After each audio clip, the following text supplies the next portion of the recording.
and he wrote prolifically. So this one, Krupa talked about the range, but really his range is too vast. He wrote in Kannada alone 1,427 poems across a 60-year career, and I've translated or transcribed about 42 or 43 of them. That's about 3%.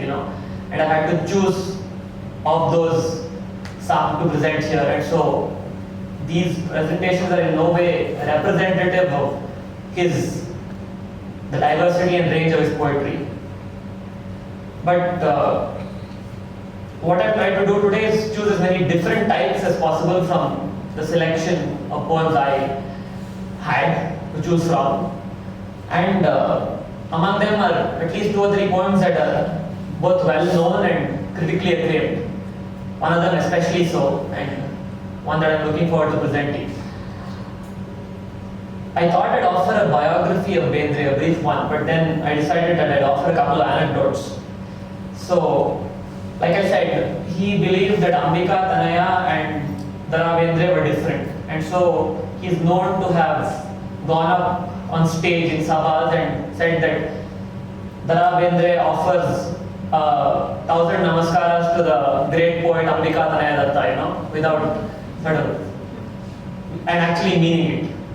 And it sounded strange to the audience, like it would to anybody hearing it for the first time.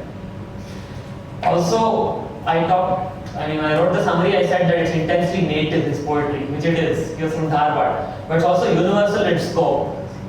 And but it springs primarily from the samskar that Dharwad provided, and the register of Kannada used there.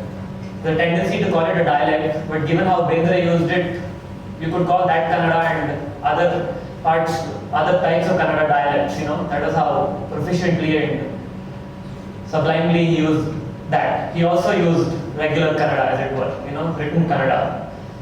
He spent 68 years of the 85 years he lived in Dharwad, and he said that his relationship with it was of an umbilical sort. He was also asked once, and this is an anecdote, why he hadn't chosen to go abroad to one of these poet festivals that were conducted and continue to be conducted. And he said, I'm not going to go abroad because I still haven't finished all my quarrels in Dharwad, And so that was the kind of man he was. Once we get to the poetry, I'll be moving from one poem to the other fairly quickly, and so I don't know that I'll have time to offer context to each poem, which is why I thought I'd have this introduction. Another thing is that a couple of these poems may seem long, but I've chosen them because there's a tendency to abbreviate Bendre's poetry, and by doing so, do it an injustice.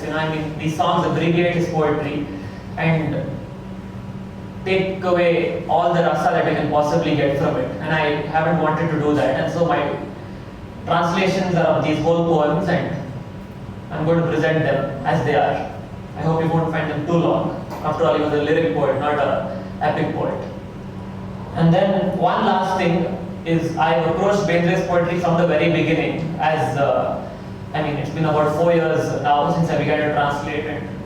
See that's the website where my translations can be found. Those that I present today and several others.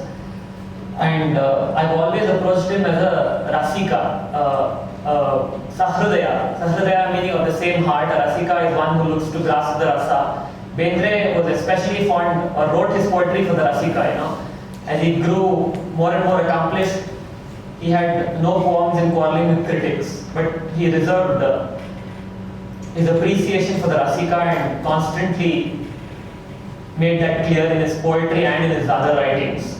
And so, I just like to say that let's all be rasikas today and imbibe the rasa of Bendre's poetry as well as we can.